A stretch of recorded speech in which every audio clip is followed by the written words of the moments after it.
요한복음 4장 1절 22절 말씀을 통해서 다른 이로서는 구원을 얻을 수 없나니 라는 제목의 말씀으로 함께 은혜를 나누고자 합니다.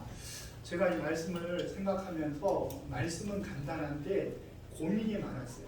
그래가지고 어제 저녁까지도 잠을 못 이루고 입술이 부르트도록 이렇게 고심한 이유가 뭐냐고 하면은 말씀을 액면 그대로 선포하면은 혹여 오해하거나 또 이 말씀을 듣고 힘들어하실 분들이 계시지 않을까 그런 생각을 해서 잠을 못 이루는 가운데 하나님께서 지난밤에 그런 마음의 음성을 주셔요.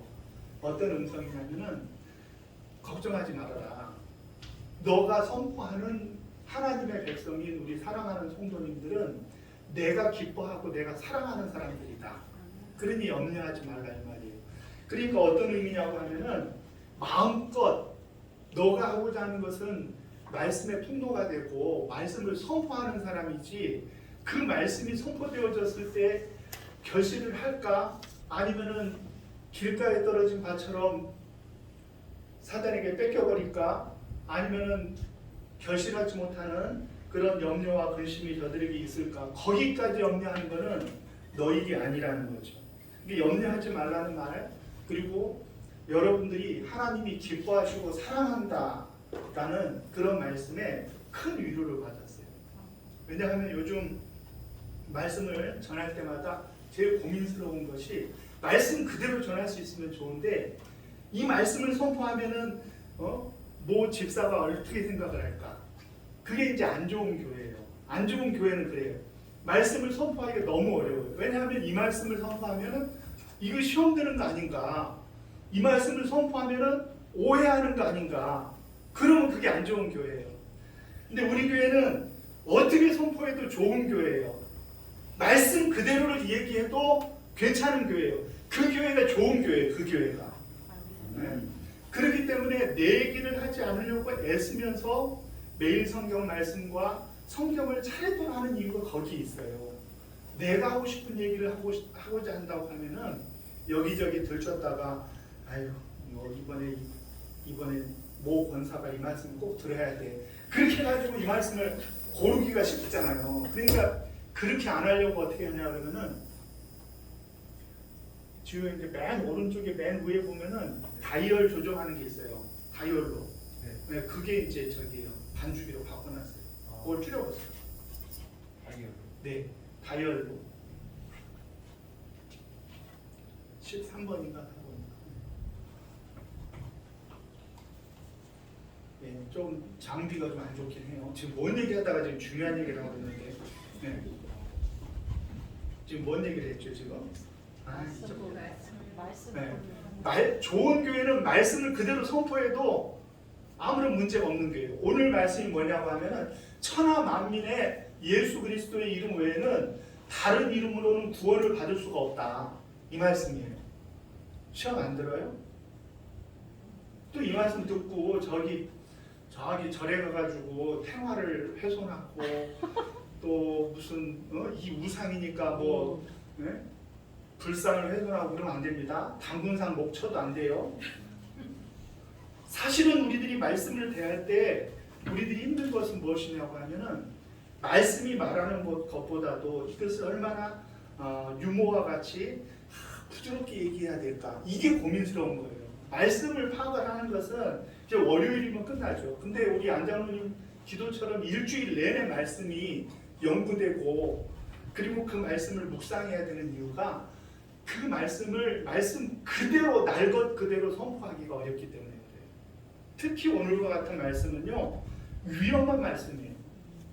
불교에 구원이 있어요? 네. 여러분 이슬람 교회에 여러분들의 생명의 길이 있어요? 저는 이슬람에도 구원이 있고 불교에도 구원이 있고 우리 기독교에도 구원이 있다고 하면은 헛믿는 거예요. 뭐하러 우리가 그렇게 믿어요? 신앙생활을 해요? 여러분 신앙생활 안 하면 얼마나 재밌는 줄 알아요? 신앙생활을 하는 이유가 무엇이에요? 이 길만이 유일한 길이고 이 길만이 하나님이 우리에게 요구하시는 하나뿐인 길이기 때문에 우리는 이 길을 가는 거예요.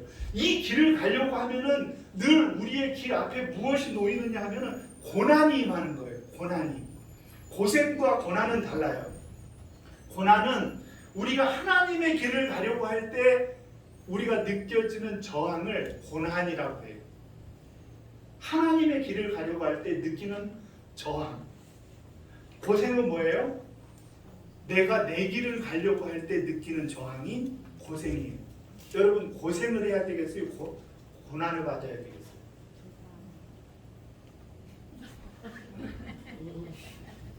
그래도 고생하고 싶은 분들은 생고생하는 거예요. 개고생하는 거예요. 고생은 의미가 없어요. 나를 위해서, 나의 성공을 위해서, 나를 이루기 위해서 열심히 하다가 힘들고 지치고 피곤하고 넘어지고 그러면요, 그건 별 의미가 없어요. 우리는 들의 꽃과 같이 있다가 없는 인생 아니에요. 이 꽃 오래 가죠? 네? 제가 5,000원씩 주고 사왔는데 오래 가죠. 그러나 이 꽃이 영원히 갈 것 같아요? 여기 수많은 꽃들을 키워봤지만 영원한 것이 없잖아요. 들의 꽃은 시들고 풀은 마르는 거예요. 그러나 하나님의 말씀은 어떻다고요? 영영이 쓰는 거예요. 하나님의 말씀은 창조로부터 영영이 쓰는 말씀이 하나님의 말씀이잖아요. 그렇기 때문에 우리는 이 시드는 영광, 즉 나를 위한 고생은 의미가 없다라고 생각을 하고 주의 길을 달려가고 주님이 기뻐하는 길을 살아가는 거예요. 고생과 고난을요, 사람들은 구별할 수가 없어요. 그러나 나는 확실히 구별할 수 있어요. 내가 고난받는구나, 내가 고생하는구나. 여러분들은 고생을 받고 있어요? 고난을 받고 있어요? 예수님이 얼마 전 아침 묵상에 그 얘기를 하셨죠. 너희들이 복음을 전하다가 관이에게 넘겨주고 그리고 공회에 잡혀가게 되어질 때 무엇 하지 말라고 했어요? 아득하죠? 무엇을 말할까 염려하지 말라고 했어요. 무엇을 말할까 염려하지 말라고 그랬는데 왜 염려하지 말라고 했냐 그러면은 그때 잡혀갔을 때 내가 너희들에게 말을 주겠다 그런 거예요. 오늘 베드로가 그 일을 하고 있는 거예요. 베드로는 주의 복음을 선포해서 3,000명이 주께로 돌아오고 오늘 5,000명이 주께로 돌아오고 수많은 사람들이 주께로 돌아오는 주의 사역을 감당하고 있잖아요. 그러면 주의 사역을 감당하면은 그 사람이 참 믿음 좋고 잘하고 있으니까 그 사람에게는 저항이 없고 고난이 없으면 좋잖아요. 그런데 어때요? 사두개인들과 제사장들과 그리고 이 공회원들을 어떻게 해요? 그들을 붙잡아다가 신문합니다. 그들을 가두어요. 그렇죠? 그러나 그들은 가두어지지만 복음은 어떻게 되는 거예요? 복음은 갇힙니까? 절대 그렇지 않죠. 복음은 갇히질 않죠. 우리 말씀 4절을 같이 한번 다시 읽습니다. 4장 4절 시작. 말씀을 들은 사람 중에 믿는 자가 많으니 남자의 수가 약 5,000이나 되었더라. 아멘. 이런 놀라운 역사가 일어나기 바로 전에는 무슨 일이 있었냐면은 사도들이 잡혀간 거예요. 갇힌 거예요. 신문을 받은 거예요. 고난이 있는 거예요. 사도행전에 보면은요, 주님을 위해서 고난 받은 다음에는요, 언제든지 어떤 역사가 일어나냐면은 하나님의 놀라운 복음 전파의 역사가 일어나는 거예요. 고난과 복음 전파가 함께 가요. 그래서 제가 존경하던 박윤성 목사님은 항상 살아생전 신학생들한테 그런 얘기를 했어요. 무슨 얘기를 했냐 하면 고난은 변장한 하나님의 축복이다. 고난은 변장한 하나님의 축복이다. 늘 그 소리를 했어요. 왜냐하면 고난이 있으면은 하나님의 역사가 일어나는 거예요. 고난이 없는 것은 뭐냐고 하면 우리가 하나님의 길을 가지 않으니까 그러는 거예요. 하나님의 길을 가지 않으면 고난이 없어요. 왜냐하면 사단이 우리를 괴롭힐 이유가 없거든요. 니캉 내캉 다 비슷한데 뭘 내가 얘를 괴롭힐 이유가 있어요? 그런데 사단이 싫어하는 게 있어요. 하나님 나라의 백성으로 영혼을 구원하는 역사, 주의 이름으로 이제 이 땅에 어둠의 권세를 물리치고 하나님의 나라를 이루는 역사를 이루고자 하면은 사단이 어때요? 사단의 입장에서는 자기의 영역이 하나님의 영역으로 빼앗기는 거예요. 그래서 어디에 역사가 많느냐 하면은 선교지의 역사가 많은 거예요. 지금도 선교지에는요, 독사에 물려도 그 독에 해함받지 않는 역사가 일어나요. 동물을 마셔도요, 그 물이 그 사람을 해하지 않는 역사가 일어나요. 제가 언젠가 얘기 드린 것 같은데, 제가 미국에서 학장으로 섬겼던 그분이요, 아주 이 초자연적인 것에 대해서는 알러지 반응이 있는 분이었어요. 그런데 이분이 남미에 선교를 갔네요. 그런데 그 남미에 선교에 갔는데 이분이 나도 모르는 사이에 먹으면 다 죽는 그 물을 마신 거예요. 근데 이제 그분이 이제 우리 학장을 했으니까 죽었어요, 살았어요? 네. 네, 논리적으로 생각을 해보세요. 그냥 생각 없이 듣지 말고. 그래서 산 거예요. 그래가지고 주변 사람들이, 남미에 그 사람들이 막 난리가 난 거예요. 어떻게 그 물을 먹고 살았냐고. 그래가지고 이분이 완전히 사람이 바뀌어버린 거예요. 하나님의 역사도 믿고 또 선교지 가운데 하나님의 놀라운 역사가 실제로 있다는 것을 믿은 다음에는요, 이분이 성령의 역사를 이제 선포하고 가르치는 그런 분으로 바뀌었다는 거예요. 오늘 사두개인들이 그래요. 이 사두개인들은 많이 못 들어봤죠. 복음서에서 많이 못 들어봤어요. 그런데 사두개인들이요, 사도행전에는 많이 등장해요. 사두개인들이 사도행전에 못 견뎌 합니다. 왜 그러냐 하면 이 사두개인들은 제사장 계통, 성전을 장악하고 있는 그 세력인데, 이 사람들의 믿음은요, 부활을 믿지 않아요. 그리고 초자연적인 것을 인정하지 않는 사람들이에요. 사두개인들이 그래요. 그러니까 이 초자연적인 역사가 일어나고 또 예수님의 부활의 증인이 되어진 그 제자들의 선포를 사두개인들이 가만히 놓아둘 수가 없는 거예요.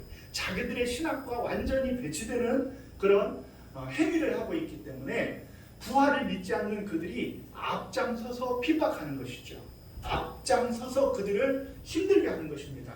오늘 이 베드로와 요한을 가둔 주도적인 사람이 누구냐고 하면 사두개인들이에요.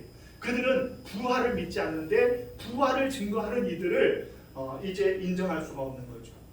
초자연적인 것을 인정하지 않는데 이들이 할 말이 없어서 너희들 다시는 예수의 이름으로 말하지 마라 하고 내어버려 줄 수밖에 없었던 이유는 뭐냐고 하면은 그 사람이, 회복되어진 사람이 몇 세쯤 되었어요? 40 가까이나 되었다는 거예요. 40이 되었다는 말은 뭐냐고 하면은 무슨 뭐 어린아이도 아니고 뭐 자각 능력이 좀 부족한 사람이 아니라 다 큰 성인이 안진병이었다가 일어났단 말이에요. 그러니까 이 이루어진 일 때문에 그들을 어떻게 할 수가 없는 거예요. 자기들의 신학과는 맞지 않지만 어떻게 할 수가 없었다는 것이죠. 그러므로 우리는 이 하나님의 말씀을 들으면서 어떤 생각을 가져야 됩니까? 우리가 주님 앞에 어떤 생각을 가져야 되느냐고 하면은 고난이 온다 할지라도 우리는 그 고난을 달가워 받을 수 있는 우리 성도님들이 돼야 돼요. 우리끼리 얘기지만요, 여러분들에게 고난이 없다 하면 그것은 여러분들이 주님의 길을 가기보다는 그냥 편한 길을 가기 때문이에요. 편한 길. 어제 우리 유장로님하고 새벽에 2분밖에 안 나왔다고 이르는 것은 아니에요. 2분이 나와가지고 그런 거예요. 옛날 신앙은 뭐 어떻고, 우리 김우기 장로님 왜 안 나오셨지? 걱정하고 하면서 어떤 생각을 했냐고 하면은 요즘은 참 편한 어떤 신앙을 추구하잖아요. 그런데 우리 교회가요, 정말 놀라운 하나님의 역사를 이루려고 하면 어떻게 해야 되냐 그러면은 딱 한 가지 방법이 있어요. 제가 내린 결론이, 정 목사가요 아주 독한 사람이 되면 돼. 못된 사람이 되면 돼. 여러분들 인정사정을 하나도 안 놔두고요, 여러분들을 정말 주님이 기뻐하는 사람들로 인정사정 안 봐주면 되는데, 저의 가장 큰 약점이 뭐냐고 하면 정이 많고 여러분들을 너무너무 사랑한다는 거예요. 사랑하지 말고 여러분들은 어떻게 해야 되냐 그러면은 그냥 주님이 기뻐하시고 원하는 대로 몰아가야지 이 교회가 변화가 일어나는 그런 놀라운 역사가 일어날 거예요. 답은 아는데 그게 잘 안 돼요. 그럼 여러분들은 어떻게 해요? 아유 우리 목사님 착하니까 뭐 됐어 뭐 아유 그냥 편히 뭐 신앙생활하지. 그러면 돼야 안 돼요. 목사님은 말을 못해도 우리들이 알아서 잘 해야지. 알아서 잘 못하면 어떻게 하냐 그러면은 그런 것들은 없는 게 나아요. 없는 게.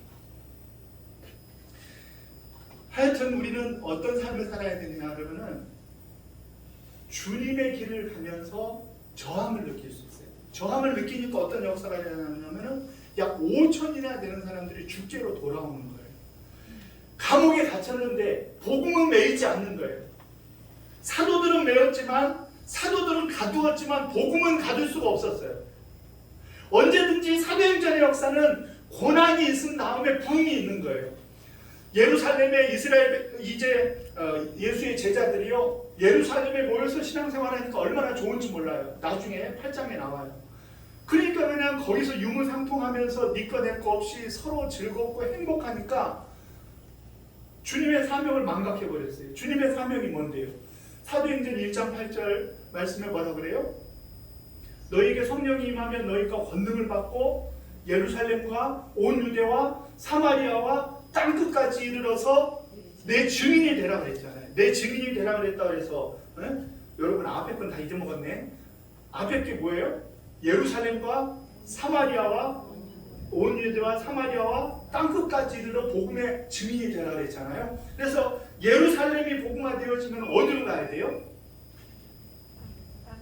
예루살렘 유대로 나가야 되고요. 사마리아로 나가야 되고요. 땅끝으로 나가야 되잖아요. 그런데 거기에 모여 있어요. 그러면 하나님께서 기뻐하시지 않기 때문에 핍박과 어려움을 준단 말이에요. 고난, 예수 믿는다는 것 때문에 고난받게 한단 말이에요. 그러면 그 고난이 어떻게 되어지냐고 하면은 성령의 역사로 변화되어지고 온 세계 방방곡곡에 주의 복음이 증거하게 되어지는 놀라운 역사가 일어나는 거예요. 바울이 비시디아에서 이제 매를 맞고 광주리로 탈출하지 아니하였다고 하면 그 성이 변화됐겠어요? 바울이 빌립보에서 이제 예수 전한다는 것 때문에 여종을 귀신을 걸린 여종을 온전케 했다는 것 때문에 감옥에 갇히고 서럽게 그 감옥에서 울지 않았다고 하면은 빌립보가 변화되는 역사가 있었겠어요? 고난이 있은 다음에야 하나님의 놀라운 역사가 일어난다는 거예요. 고난이라는 것은 하나님의 축복을 이루기 위한 전조 증세요. 이 세상의 권세, 어둠의 권세의 질서 가운데 딱 틀이 잡힌 그들을 흔들어 놓는 그런 표식이 뭐냐고 하면 고난이란 말이에요. 그 고난은 누가 당해요? 우리가 당해요. 우리가. 먼저 믿는 우리들이 고난을 당해야 하나님의 놀라운 역사가 다른 사람들을 구원하는 역사로 일어나는 거예요. 그래서 바울은 자신이 뻔히 예루살렘에 가면 잡히고 죽을 거라는 것을 알면서도 예루살렘으로 올라가는 것을 마다하지 않고 빌립보 장로들과 눈물의 해우를 하면서도 그가 그 길을 가는 거예요. 나를 위해서라고 하면 피하면 되잖아요. 근데 주님을 위해서라면 나에게 고난이 온다 할지라도 피할 수 없는 거예요. 이것이 주님이 우리에게 기뻐하시는 길이요, 고난이 우리에게 왜 변장한 축복이 되어지는지를 보여주는 거라는 거죠. 그러므로 저와 여러분들이 붙들어야 될 것은 무엇이냐고 하면은 오늘 사도들이 한 이야기와 똑같아요. 이 사두개인들과 공회원들이 깜짝 놀란 것은 무엇 때문에 놀랐냐고 하면은 이 베드로와 요한이 원래 학문 없는 범인으로 알았다가 깜짝 놀란 거예요. 왜 깜짝 놀랐냐고 하면은 구약을 통달해서 구약의 깊은 구속사적인 그 흐름을 깨달았을 때야 알 수 있는 것을 학문 없는 범인이었던 베드로의 입에서 그렇게 쑥 나오거든요. 시편 118편 22절 말씀을 보면은 건축자가요, 아유 이 돌 큰 게 있는데 이걸 어디다가 써먹을 길이 없어가지고 버려버렸어요. 그걸 버려버렸단 말이에요.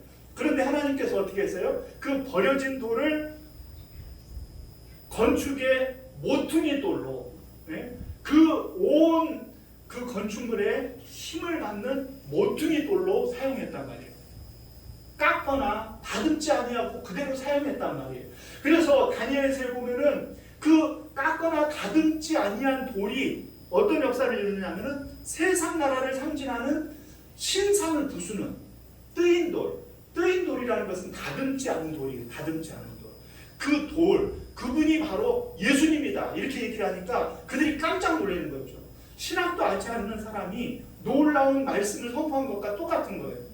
권위가 없고 배운 바가 없고 그리고 라이센스가 없는데 그 사람이 이 구약의 말씀을 통달하고 그 핵심을 이야기하니까 깜짝 놀란 거죠. 별 얘기를 한 것이 없어요. 그냥 성경 말씀이 예수에게 응했다라고 하는데 깜짝 놀라는 거예요. 우리들도 마찬가지예요. 우리들이 무슨 화려한 화술이 필요합니까? 우리들이 무슨 사람의 마음을 움직일 수 있는 심리학을 배워야 합니까? 우리들이 복음을 들고 나아갈 때 많은 지식이 필요하지 않아요. 그저 기도하면서 우리들이 받은 바 은혜의 말씀을 선포해주면 그 말씀이 그들의 심령을 변화시키고 하나님의 놀라운 역사를 이루어가게 될 줄로 믿으시기를 바랍니다. 오히려 우리가 정의로를 치고 오히려 우리들이 좀 부드럽게 얘기하고 오히려 상처받지 않게 얘기하려고 하는 우리들이 잘못된 거예요. 내가 잘못된 거란 말이에요. 그냥 말씀을 선포하면 되는 거예요. 좋은 교회니까 그게 가능한 거예요. 안 좋은 교회는요, 목사가 힘들어요. 더군다나 하나님께서 여러분들을 또렷이 기억합니다. 내가 기뻐하고 사랑한다는 거예요. 여러분들 옆에 계신 분에게 지금 졸릴 타임이니까 당신은 하나님이 기뻐하고 사랑하신답니다. 이렇게 한번 인사해 보세요. 깜짝 놀랐어요. 우리 사랑하는 교회가 굉장히 수준 높고 좋은 교회인 줄 알았지만 하나님이 이렇게 기뻐하시고 사랑하시는 줄은 내가 몰랐는데 그 마음이 들자 아주 그냥 묵은 체중이 그냥 슉 내려가는 것 같고 담대함이 생깁니다. 베드로와 요한이요, 그 담대함이 있는 거예요. 그들의 권세에 사람들이 기가 죽인 거예요. 그러면서 뭐라고 얘기합니까? 내가 사람의 말을 듣는 것과 하나님의 말씀을 순종하는 것 가운데 무엇을 하는 것이 좋겠냐? 그렇게 얘기하잖아요. 그것이 바로 담대함을, 성령 충만함으로 담대함을 얻은 사도들의 입에서 나오는 말씀입니다. 그러니까 무엇을 말할까 염려할 필요가 없어요. 기도해요. 기도하면서 나아가요. 늘 말씀을 묵상하며 기도하면서 나아가면 우리의 입에 말씀을 우리 주님께서 성령님을 통하여 우리에게 입술에 말씀을 주시는 줄로 믿으시기를 바랍니다. 저는 그런 체험을 여러 번 했어요. 내가 심지어 말을 해놓고도 어떻게 내가 이런 말을 했지? 이런 생각이 들 때가 몇 번 있었어요. 그거는 내 말이 아니라 주의 성령님께서 하시는 거예요. 특히 우리 사랑하는 교회 와서 설교할 때는 저는 내 생각과는 다른 하나님의 귀한 말씀이 여러분들에게 임할 때가 많더라고요. 내 실력과는 관계없고 내 준비와는 관계없이 하나님이 말씀하시는 그런 은혜의 말씀을 이야기하실 때 그때 내 가슴도 뜨거워지면서 어떻게 하나님께서 이런 말씀을 우리들에게 주시는가 은혜 받을 때가 많다는 거예요. 그래서 설교를 저는 일일이 다 쓰지 않아요. 이게 써가지고 읽는 게 훨씬 더 쉽거든요. 안전하고 그렇잖아요. 근데 저는 써가지고 읽는 그 사람들을 뭐라 그러는 게 아니에요. 그렇게 하지 않는 이유가 할 얘기 주시는 말씀을 다 요약하고 준비를 하지만 때에 따라 주의 성령님이 나를 통하여 주시고자 하시는 말씀이 여러분들의 심령 가운데 더욱더 큰 은혜가 되어줄 줄로 믿습니다. 아멘. 나 같은 사람이 말해가 나 같은 사람이 준비해가지고 무슨 은혜의 말씀을 여러분들에게 줄 수가 있겠어요? 내 준비는 1%도 의미가 없어요. 주의 성령님이 여러분들에게 주시고자 하는 말씀을 선포하여 주실 때 별 말씀 아닌 것 같은데 그 말씀이 여러분들의 심령을 움직이게 되어질 줄로 믿습니다. 그래서 여러분들은 담대함으로 그 말씀을 받으면 돼요. 다른 이로서는 구원을 얻을 수 없나니 천하 사람 중에 구원을 얻을 만한 다른 이름을 우리에게 주신 일이 있어요, 없어요? 없습니다. 베드로 때도 없고 지금도 없어요. 다른 이로서는 하나님 앞에 나아갈 이름이 없습니다. 내가 곧 길이요 진리요 생명이니 나로 말미암지 않고는 아버지께로 올 자가 없다. 주님 선포하신 것 같아요. 진리는 하나일 뿐이에요. 진리를 흉내내는 것들이 있지만 하나일 뿐이죠. 그러나 그렇다 할지라도 우리들이 생활을 훼손하지 않아도 되는 이유가 있어요. 그것은 우리가 진리는 하나지만 그러나 종교는 함께 협력하여 선한 일을 이루어 나갈 수도 있는 거예요. 얼마든지 선한 일을 위해서는 저 사람들이 선을 위하여 추구하는 그런 마음들은요 우리보다 더 나을 때도 많이 있거든요. 그래서 그들을 미워할 필요가 없고 우리의 간절함은 하나님이 주시는 말씀 우리가 선포하면 되는 거예요. 있는 그대로 말씀하면 되는 거예요. 이 말을 하면 저 사람이 삐져가지고 이제 나하고 관계를 끊어버리는 것 아니야? 그런 마음을 주면은요 성령님이 주시면은 염려하지 말고 어떻게 하냐 그러면은 고난이 온다 할지라도 그 말씀을 선포하면 되는 거예요. 내가 하고 싶은 이야기가 아니라 성령님이 나를 통하여 이야기하고자 하시는 그 말씀은 우리들이 하면 되는 거죠. 우리들이 증인된 삶을 사는 올 한 해 하나님이 나에게 어떤 사람을 떠오르게 하고 말씀하시고자 하면은 우리는 말하면 되는 것입니다.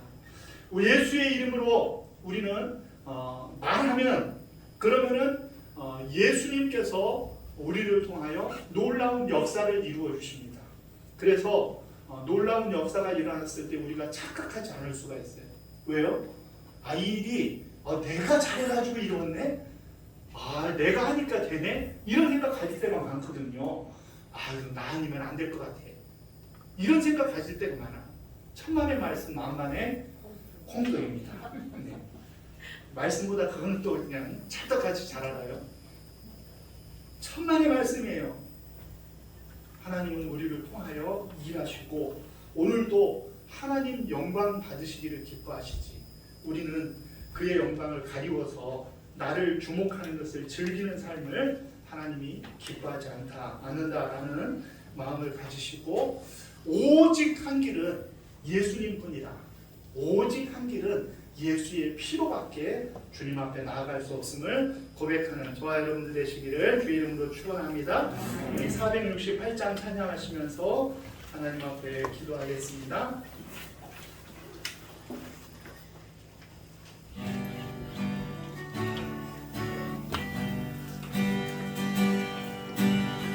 주의 보좌로 나아갈 때에 나 어떻게 가야 할까? 나를 구원한 주의 십자가 그것을 믿으며 가네. 자격 없는 내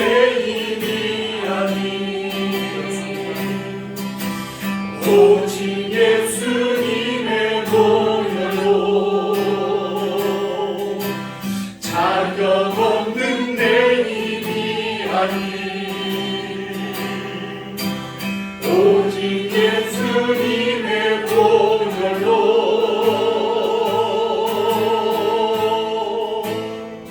십자가의 구원 완전하신 사랑 힘이 걸어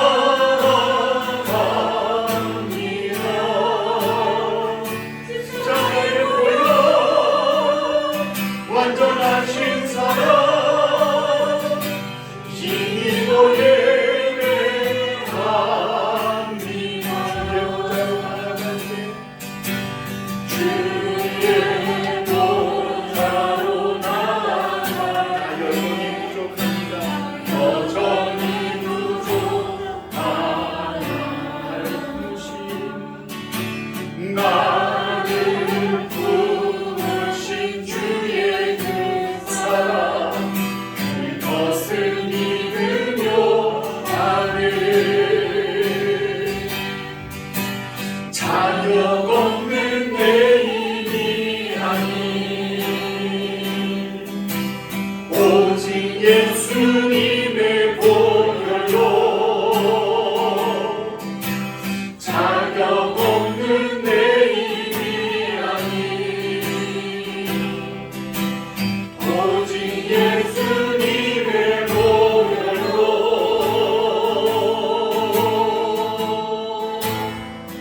십자가의 보혈 완전하신 사랑 힘입어 나아갑니다. 십자가의 보혈 완전하신 사랑 힘입어 예배하 자리에서 일어나셔서 다시 한번 고백합니다. 주의 보좌로 나아갈 때에 어떻게 나가야 할까? 나를 구원한 주의 십자가 그것을 믿으며 가네. 주의 보좌로 나아갈 때에 주의 보좌로 나아갈 때에 나 여전히 부족하다. 나를 부르신 주의 신사랑 그것을 믿으며 가네. 자격 없는 내 힘이 아닌 오직 예수님의 보혈로 오직 예수님의 보혈로 자격 없는 내 힘이 아닌 오직 예수님의 보혈을 보혈로 얻고 십자가의 보혈 십자가의 보혈 완전하신 사랑 힘입어 나아갑니다. 십자가의 보혈 완전하신 사랑 힘입어 예배하 십자가의 보혈 십자가의 보혈 완전하신 사랑 힘입어 나아갑니다. 십자가의 보혈 완전하신 사랑 힘입어 예배합니다.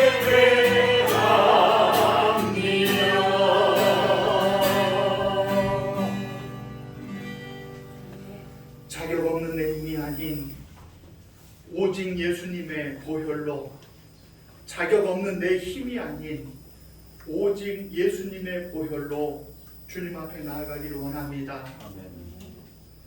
사랑하시는 주님, 주님이 기뻐하시고 사랑하시는 우리 사랑하는 성도님들을 보내주시고 함께 예배하며 주의 이름 높여드리게 하여 주시니 감사합니다. 행복합니다. 주의 이름을 높여드리기를 원합니다. 함께 모여 신앙생활할 때 매우 즐겁고 유쾌하게 하시며 매우 아버지 하나님 행복하며 매일매일이 가슴 뛰는 귀한 신앙생활을 할 수 있도록 주께서 역사하여 주시옵소서. 다른 이로서는 구원을 얻을 수 없다고 하셨사오니 다른 이름을 주신 적이 없다고 하셨사오니 오직 예수님만을 우리의 가슴에 품고 그 보혈에 힘입어 주님께 나아가는 사랑하는 성도님들 될 수 있도록 주께서 역사하여 주시옵소서. 이제는 우리 주 예수 그리스도의 은혜와 하나님 아버지의 사랑하심과 성령님의 감화 감동 위로 교통 역사하심이 주 앞에 나와 엎드려 예수 이름 외에는 구원을 얻을 만한 다른 이름이 우리에게 주어지지 않았음을 주님 앞에 고백하며 일어서는 사랑하는 성도님들 머리머리 위에와 저들의 가정과 자녀들 위에와 하시는 사업과 일터 위에 우리 사랑하는 교회와 이 나라의 민족 세계 열방 위에 이제로부터 영원토록 함께 있을지어다. 아멘.